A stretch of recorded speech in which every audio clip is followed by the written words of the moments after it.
Hey, it's Nick here. I'm out again doing some bushcrafting. Today I brought my smaller pack. I've just hiked down into this wash area and I found these trees which are pretty shaded. There's not very many big trees out here in the Sonora Desert, so I've found this area. I like it. It's pretty shaded. I'm going to set up here for a little bit. I'll be cooking a bushcraft meal, maybe doing some other projects, so stay with me. Okay, so I dug out a little fire pit here, and I'm ready to get my fire started. I've already gathered all the wood and stuff that I'll need. I'm going to show you a little fire starting trick or tip. Probably a lot of you already know this, but if you soak cotton with olive oil, it will burn for a really long time. And I keep this in my bushcraft kit for cooking or for fire starting. And I'll demonstrate the fire starting right now. The lid is kind of stuck. Okay. So I'm just going to take some of my cotton tinder that I put in my fire kit. And I'm going to pour some of the olive oil into the lid here. And I'm going to just soak one end of this. And then I'm going to leave the other end dry so I can fluff it up and spark it with the ferro rod.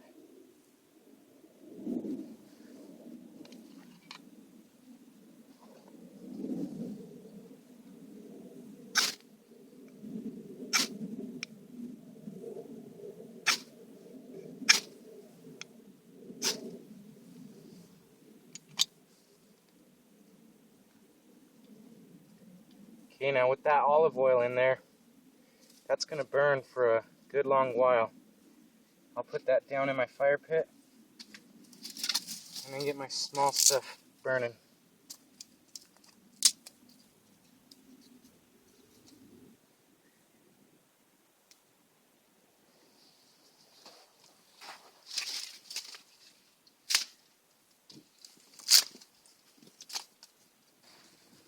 Okay, while my fire gets going and the coals get burning so I can cook my meal, I'm going to show you the contents of my pack.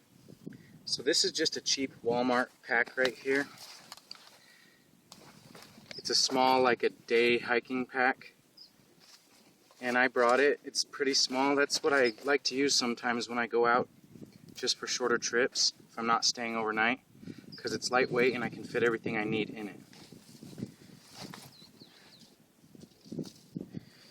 Okay, so right here I have one of my bushcraft knives. I made this knife, and that's my backup knife. I've also got one on my hip, on my belt. And to go along with that, I carry this folding saw, and it's really sharp, and this is a really good one. I like it a lot. And that will help me if I need to build any shelter or cut down any firewood that's hard to get to. To go along with my knife, I have this diamond sharpening rod. It's a little bit coarse, but that's good. If I chip the edge of my knife on a rock or anything, this is going to help me get the edge back. And it might not be the finest edge, but it will definitely be sharp enough for anything I need to do while I'm out here. And then when I get home, I can hone the edge a little better. But this will help me to repair any damage to my knife. Okay, those are my cutting tools. Then I always bring at least one metal water bottle and then some sort of pot to boil in. And I can also boil in the metal water bottle, excuse me. But I like to always be redundant in my kit, and I brought 3 metal containers to boil water in. This is just a water bottle. I think it's aluminum, it might be steel. But I got this at the thrift store for 99 cents. And it's fairly large. It does have a small mouth, but that's fine for me.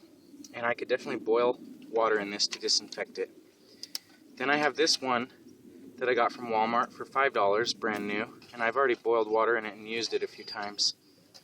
And that's a good one. And then I have this military style canteen and canteen cup. And I could definitely boil in that and use that as a pot. Okay, so I always bring paracord with me. It's great, really strong. You can find a million uses for this, especially in shelter building. So I always carry, at least 20 to 50 feet of that. And I always like to bring smaller amounts of it because I don't want to have to cut my big length up if I need a smaller one. Okay, so then I have for my cover, right now this tarp that everything is laid out on, that's a tarp that I made. I bought the material at a fabric store. I waterproofed it. I had my wife help me sew it. And it has, well, I can't find the corners. Okay. On the corners it has these tie-outs where I can put stakes. And I always just carry these really lightweight aluminum stakes. I roll them up in the tarp when it's in my pack. And then I also carry this. This is a waterproof tarp that I got at Walmart for $10, 5 foot by 7 foot, and that's also great for shelter. Okay, now I'm in the desert here, so I always carry some good leather gloves because everything is trying to stab you and poke you, and if I'm trying to gather some wild edibles or something, these are good to have. Okay, so in this little baggie here, there's a lot of stuff. Dump this out.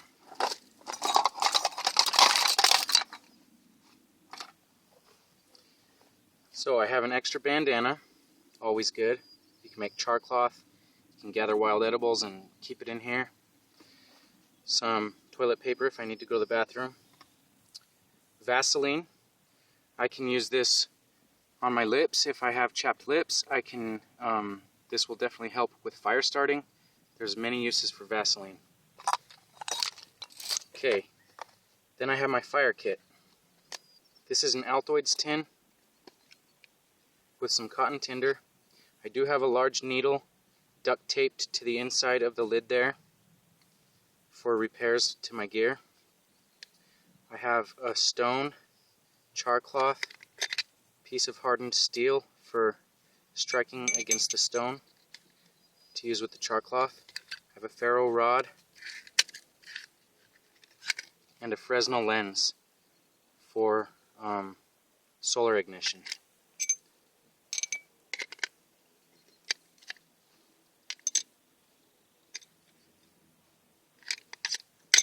Oops.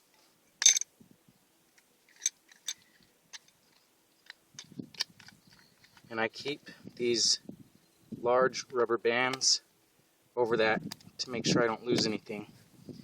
And I just got these off some produce at the farmer's market. They were on some broccoli stalks. They were wrapped in that for some reason. You could also use Ranger bands, would work perfect on this. Then in this tin, I have a bunch of fatwood shavings. If I can't get a fire started, I can easily get one started with these. Okay, then I have olive oil for cooking or for fire starting. Okay, a roll of jute twine for shelter building or anything, setting snares, traps, whatever I would need cordage for. Then I carry a headlamp. If it gets dark, I need my hands, need to be able to see, that's great. A cheap multi-tool, but it works great. Bic lighter. A fire piston. That's another way I can start fire. A small compass. Now this here is nylon thread. This is upholstery thread, extra strong. So this is great if I need to make any repairs to my gear, or I can use it for cordage for smaller stuff, but it's super strong. Then I have this Cree LED flashlight. It's very small but very bright. And an extra ferro rod I always have extra fire starting. Another Bic lighter. Carabiners can help in my shelter building. And a spoon that I carved. And here is an alcohol stove. That can help me disinfect water if I don't want to build a big fire and I just need to cook something or disinfect water. Very easily I can boil water on an alcohol stove. And then for the alcohol stove, I have a bottle of alcohol. And I've marked it poison. I've marked a skull and crossbones on the lid, and all over the bottle I've written poison, poison, do not drink. Because this stuff will kill you if you drink it. And then just another small bag for collecting things. Another bit of cordage. Okay, and then I like to bring a little slingshot. If I get stuck out here and I need to hunt some small game, there are ground squirrels and things out here. I can hunt with a slingshot, and there's plenty of ammunition if I use pebbles or whatever. And then for my personal protection, I always carry a pistol on me when I'm out hiking. And usually wherever I go, I have this on me. This is a Ruger LC9, 9mm. And then I have an extra magazine for it. So that's the contents of my pack. This is what this is the basic kit that I bring with me wherever I go hiking or camping. And let's get cooking my meal here. Oh, and for my meal, you saw me making this earlier, my hobo dinner.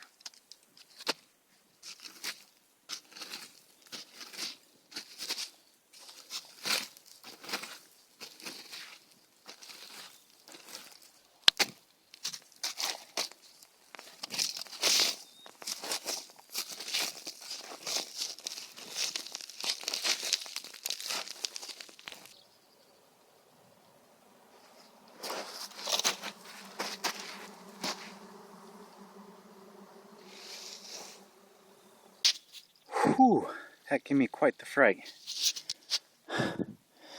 A huge swarm of bees just flew over my head. Sounded like rushing water. I didn't know what it was. That was pretty scary. Made me pretty nervous. Now, I'm not normally afraid of bees in small numbers, but that was like a swarm of a couple thousand bees. And I don't know what they were doing, where they were going.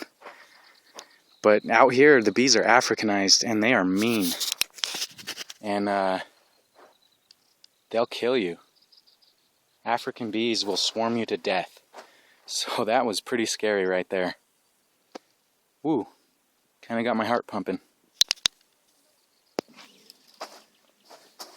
Alright, I've pulled my hobo dinner out of the fire. I think it's ready.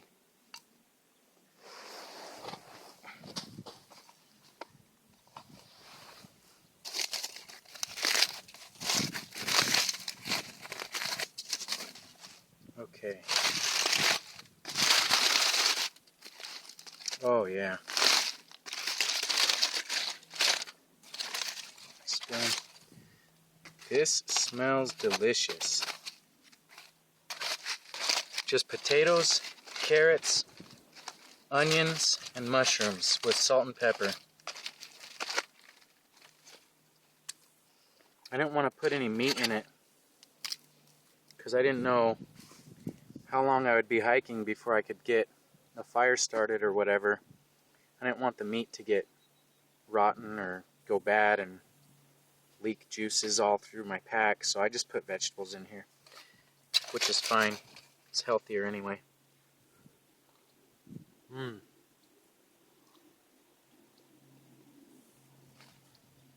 potato.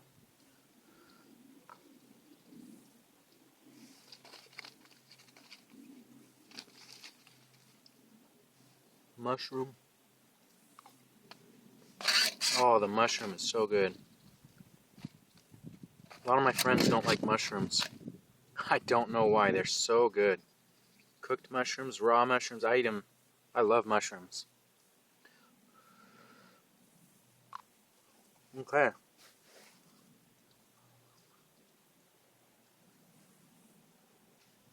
Well, I'm going to chow down here on my hobo dinner and enjoy this meal. Thanks for joining me.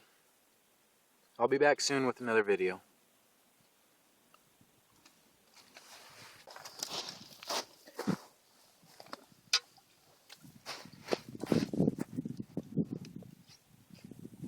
I brought extra water for this.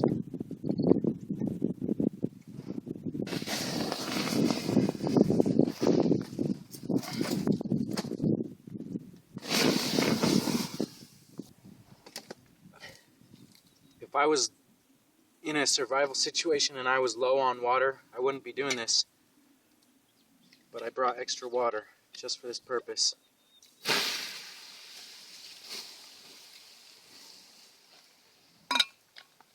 You don't want to start a brush fire or a forest fire, depending on where you are. Always use water to put your campfires out.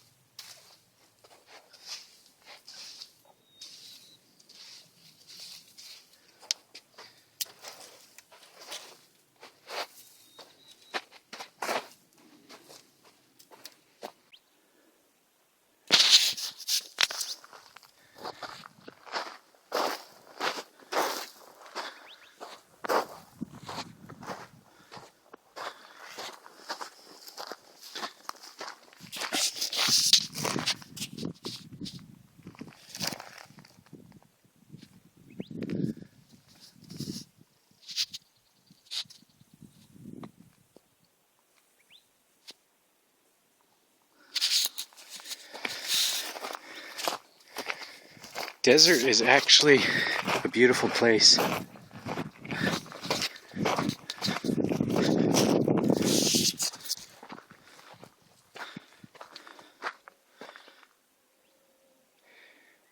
Now don't quote me on this, but I think these are edible. With any wild edible plant, you want to do your research beforehand and make sure you know whether or not it's edible. So I won't be eating any of those today. But those are off the yucca plant, and I'm pretty sure the flowers are edible.